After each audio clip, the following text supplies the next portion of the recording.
Welcome to Vampire Masquerade Coteries of New York episode 13, and we're back at the Chantry.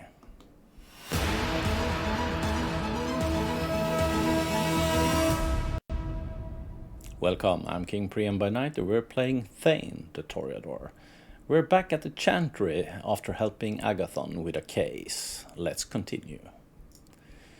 You follow Agathon upstairs to find ailing Sturbridge in an armchair reading an old book. She puts a bookmark in play as you come in. You were successful, I hope. No, I'm sorry. The notes were there at some point, but not anymore. That's a shame. I hope you don't run out of time. How did Sophie's little protégé do? Agathon turns to look at you. These fledglings come and go. Let's see, after a few years. Very true. I have to ask Sophie why she took this one in. She must have a reason. We met Juno. Unfortunately, she couldn't find the notes either. That's interesting. The High Regents turn to look at you. What was your impression of Juno, fledgling? Agathon's ex? We're sworn to secrecy. Driven and angry. Well, she were angry, so let's go with angry. She was very angry. I don't know what you people did to her, but she's pissed. What we did.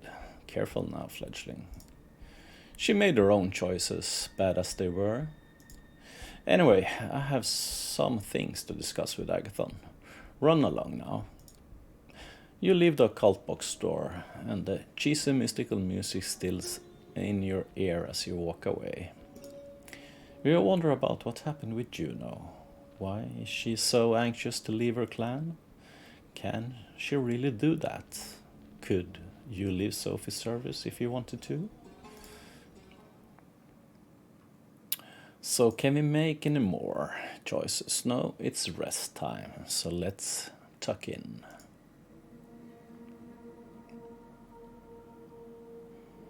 So, continue with Agathon.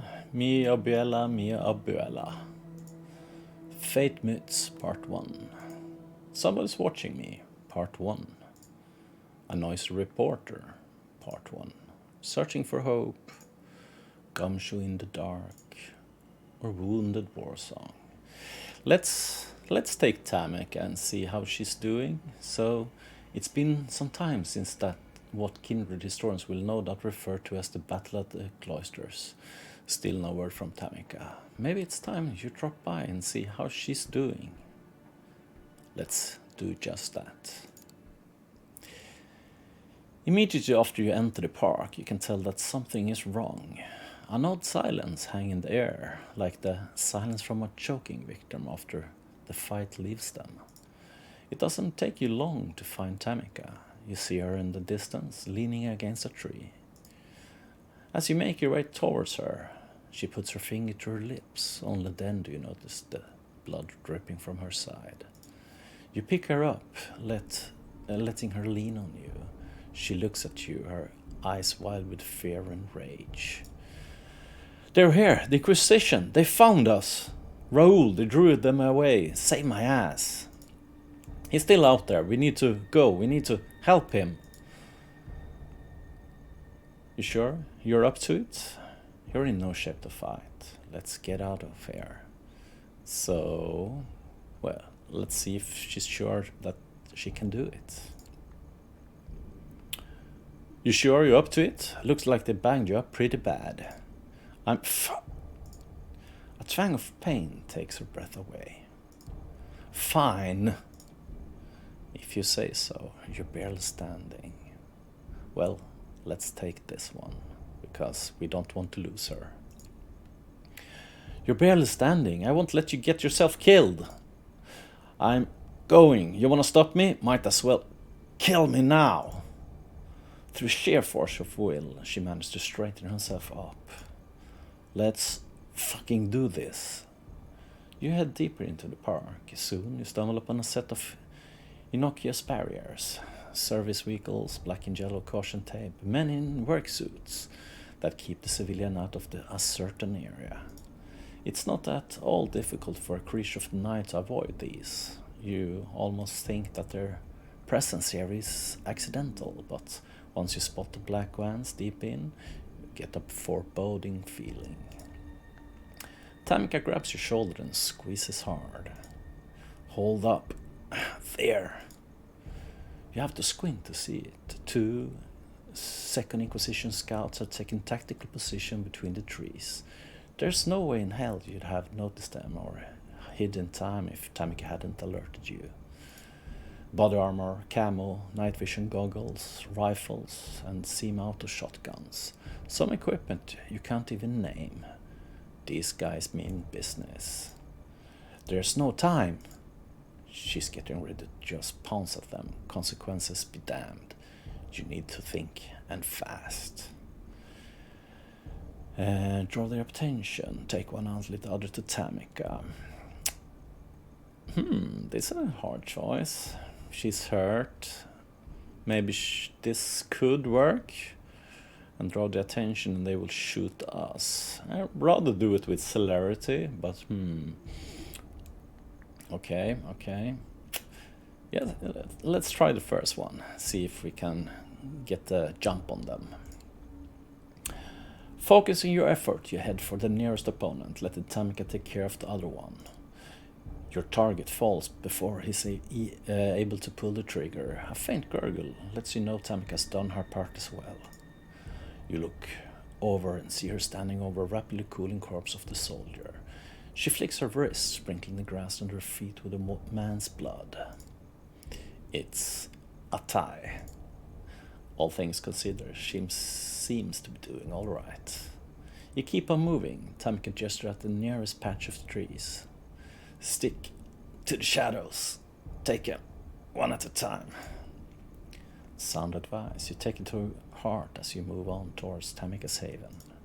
It doesn't take long for you to run across more of them. 3 operatives in full riot gear are running down a park alley, sweeping the air with barrel-mounted flashlights.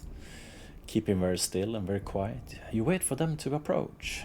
Tamika watches you from the bushes nearby, clearly waiting to follow your lead. Yeah, okay, so leave 2 of them to Tamika. She's really hurt. We can tell from her, just the way she speaks to us. So let's try to take 2 of them. As the first victim marches past, you lunge at him, sinking your teeth into his neck. In one sudden motion, you rip a chunk of flesh from his throat. Quickly, before the other 2 can react, you run at them, full speed. Just as you are about to take the first one out, Tamika punches from the side, taking him out in an instant. As soon as she lands, she springs back to the other one. A single slash of her claws is all it takes. The man's body falls to the ground. After a second or 2, his head follows. You raise an eyebrow at Tamika. She hits back with a roguish grin. 2-1. No time to savor your victory. A savage yell rings out from across the tree line. You know that voice. Raoul!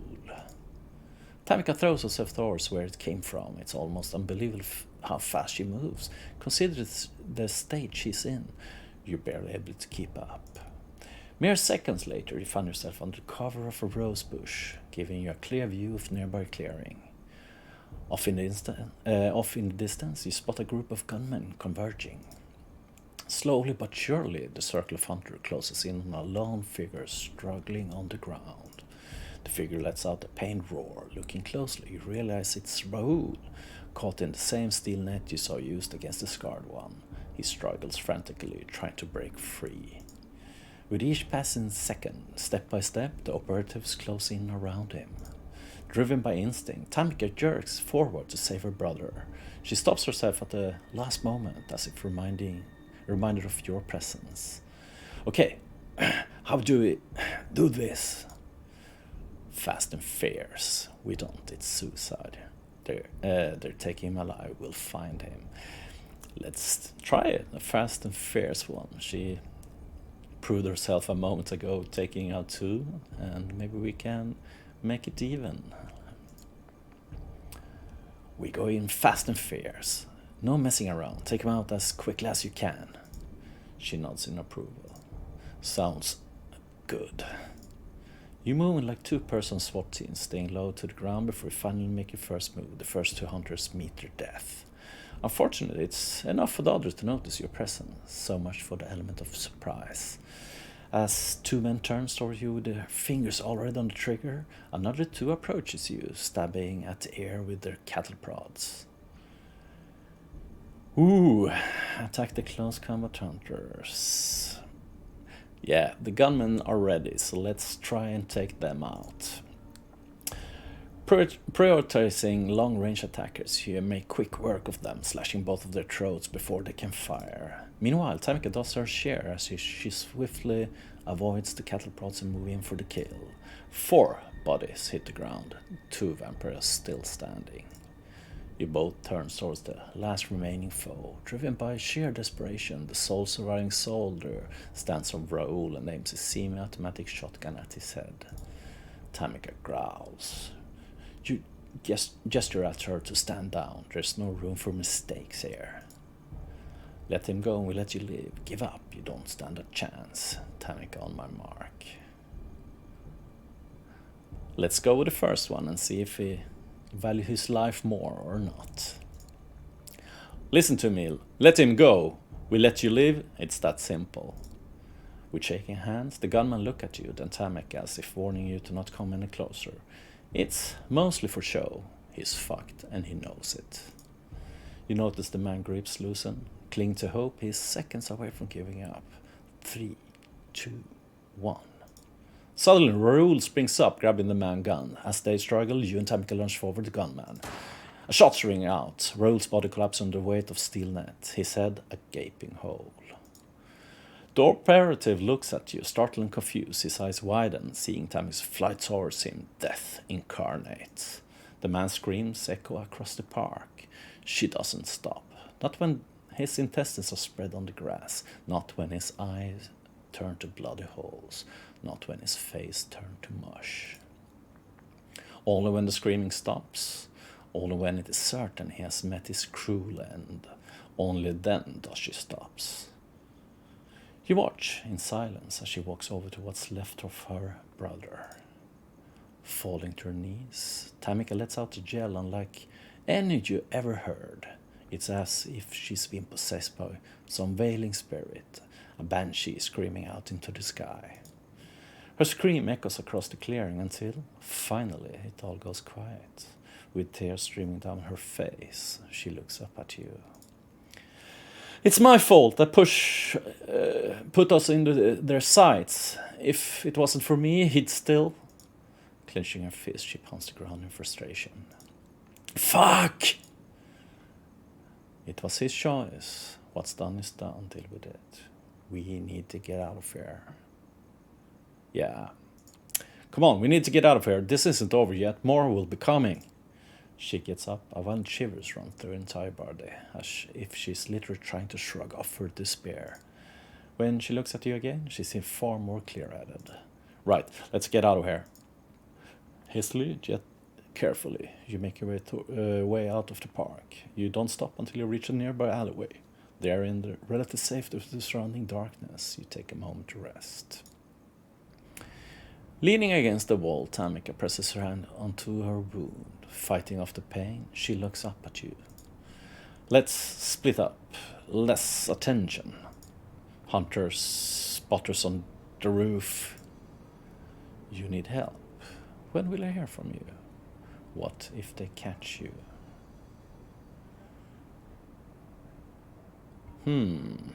She does need help, but she's a vampire and she will heal herself with some blood intake and some moments to rest. So this one sounds like the best option here. Okay, when will I hear from you? Soon, just need to catch my breath. Knowing when it's time to fold, you nod and head towards the far end of the alley. After several steps, you look back to see how Tamika is doing. You smile, noting her absence. Having managed past a couple of blocks without incident, you thank your lucky stars and blend into the nightly New York crowd. Hopefully Tamika's made it as well. Wow, that was some intense work, and not glad that Raoul met his final death. Could we have made better choices? I don't know. I really don't. So, I actually want to continue with Agathon. One more visit to Chantry of the Five Boroughs and to Agathon, who's starting to be surrounded by a smell of danger. Let's see if we can help him with that danger. One of these nights you'll have to buy something, you reflect as you ring the doorbell at a cult bookstore that serves as Agathon's haven. Perhaps something about auras or the tarots. The same sleep-deprived blonde woman you saw on your first visit opened the doors for you. Each kindred has their own servant, and Agathon seemed to go for the tired vicar mom type. Oh, it's you. Come in. The woman disappears into the back room even as you close the door behind you. Lacking in better directions, you make your way up to the stairs. At first, you thought the chanting was part of the ritual soundtrack that plays in the shop even at night. As you reach the second floor, you realize that it's Agathon's voice. You come up just in time to see him standing in the middle of his ritual paraphernalia, with his wrist cut open over a wrought iron stand holding a blood-red stone. As Agathon chants, blood drips from the wound in his wrist onto the stone. It looks as if it's absorbing into it. It's probably not a good idea to interrupt blood rituals, so you wait in silence as Agathon finishes. A few minutes later, he opens his eyes and smiles ruefully. I've done so many of these rituals. I hope it's not too off-putting for you. Agathon smears a bit of his own blood over the wound, and you see it close. It looks like he does this so often, he barely pays attention to it anymore. I'm cool. It's icky. Aren't vampires supposed to be into blood? Well, I like this option, so let's stick with this one. I thought all vampires were blood fetishists. Unavoidably, we don't all advertise it though. Agathon picks up the blood-red stone from its stand. This is a bloodstone, could be useful. It doesn't seem inclined to elaborate. Anyway, let's go. He pockets the stone, leads you back to the stairs and outside to his car. Soon you're on your way to Queens and Flushing Meadows, Corona Park. After parking the car, you follow Agathon on foot as he leads you deeper into the park. And we've been here before. Our first hunt was here. Let's see what happens this night. Coming to a New York park in the middle of the night might have worried you when you were alive, but now it's normal. If someone tries to mug you, it just means you'll have an opportunity to feed. Agathon walks with purpose, as if he knows exactly where to go. You see the Ionosphere, a giant metal sculpture of Earth, lit up so parkers can appreciate it at night. You're not sure how Agathon picks his ritual spot, but he must have a purpose in mind. The sculpture stands in the background, giving his preparation added dramatic weight. Stand watch while I perform a ritual. It'll reveal whether the notes we seek are here. I'll lose control of the incantation if you fail to keep me free of distraction. It doesn't look like there are any more people around. You settle in for a boring half hour while Agathon mumbles and makes strange gestures, spilling a drop of his blood at regular intervals. From the outside, the ritual is not particularly flashy. Agathon repeats a mantra under his breath, walk with measured steps until he stops and turns around, walking back. It looks as if there's an invisible structure he must follow, unseen patterns, limits governing his movements. As choreographies go, it doesn't look particularly difficult to learn, but you suspect there are hidden dimensions of skill and understanding involved. A lone drunken woman walks towards you. Hard to say what she's doing in the park. She's a little older, white, dressed like a suburban divorcee. What's your friend doing? He's kind of hot. The woman's words are slurred by alcohol, but she seems to have decided that you're in this evening's entertainment. Hey you, stop being weird and talk to me! The woman seems determined to walk past you towards Agathon. This looks like just the kind of interruption that he was worried about. Hey, stop feeding opportunity. Well, why not? If opportunity is given, take it. Agathon is deeply immersed in his ritual. Why not use the time you have constructively? You walk up to the woman from behind and grab her by the shoulders and sink your fangs into her throat. Blood thinks with alcohol, a horniness flows into your mouth as the woman moans from sudden pleasure of the kiss. Oh, I need to sit down. Just as you lick the wound closed, the woman collapses onto the ground, swaying, trying to sit upright.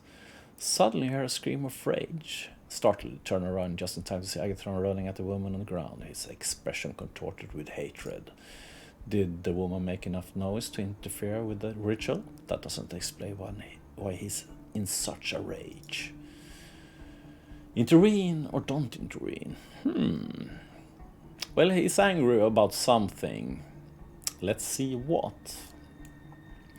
You step aside as Agathon leaps at the woman, sinking his fangs into her neck as she screams pitiably. The woman screams quite down as Agathon drinks more and more. Let Agathon kill him? Kill the woman, or don't let Agathon kill the woman? Well, the last few nights have been escalating. From not wanting to kill anyone, we have killed a lot of people. So, tough choice. I think I will go with him owning the situation, actually. It's impolite to intervene when another vampire is feeding. You wait for Agathon to finish his business. The woman stops breathing as Agathon drinks the last of her blood. He stands up slowly, ignoring the dead body at his feet. I didn't intend for that to happen. I lost control. Agathon looks genuinely anguished. You shouldn't have let me do that. We have to go. Agathon looks at you miserably, then lifts the body from the ground. You check to see if anybody watching, but the park is empty at this time of night. Even so, this was probably very bad for the Masquerade. You Agathon walk quickly back to his car. Agathon dumps the body in his trunks for later disposal. You're still not sure whether it was the woman who broke Agathon's concentration and caused him to lose control, or something else. Usually, Agathon drives more careful than most human you know, but now something is different. He's speeding, honking at every car that gets in your way. You drive towards the Bronx, and twice Agathon almost collided with another car. He's clearly not used to driving quickly, but something is overriding his usual caution. You screech to a stop in front of a red tile apartment building. Agathon jumps out of the car and starts running, leaving you to take the keys from the ignition and close the doors. Agathon disappears up the stairs and follow his agitated shouting. Abuela, it's me, Javi! You get to the 5th floor landing after a run that would have left your mortal self winded to find Agathon banging on an apartment door, fiddling with his key. A few of the neighbors poke their heads out into the hallway. Nobody intervenes. Agathon finds the right key and slams the door open, running inside. You follow, entering what looks like a home of an old Mexican lady. There are portraits on a mantelpiece and a crucifix on the wall. The apartment smells musty with old age, and you detect a faint odor of vampiric blood. Sylvia, where are you? You come to the living room to find a body covered by blanks in the corner of a sofa. The television is on, but the sound is off. It looks like a Spanish language channel. Agathon tears at the blanket, pulling it away in panic. He reveals an old woman wake up in bleary-eyed confusion. Javi, why are you barging in like this? Who's your friend? You're alive, Abuela. Agathon hugs the old lady and then turns to you. You'll have to introduce yourself. I'll check the wards. Something triggered them and I have to see if they still work. Sylvia snuggles deeper into her blankets. This is vampire business, isn't it? Always when there's trouble, it's the vampires. You stare at her, startled. Clearly the Masquerade hasn't held in this household. Play down the trouble, turn it into a joke. Be honest. Well, she seems to know vampire business, so why not be honest? Yes, Agathon is worried someone wants to hurt you. Anyway, I'm Thane. You must be his grandmother. Nobody wants to hurt me. Don't be silly. He always worrying, that boy. This is about the girl who came to visit. I can tell. Javi was never good at keeping secrets. So much like his mother. You hear Agathon rummaging around the small apartment, almost as if he's scratching at something on the walls. He's always doing that, writing on the wall with his blood, making runes. I tell him to cover them with photos and paintings, but he won't listen. I have to do it myself. That explains the faint smell of vampire blood in the apartment. Well, that's a good place to end tonight's episode. Thank you for watching, and if you liked what you saw, trigger like below and follow for more content like this, and see you next time.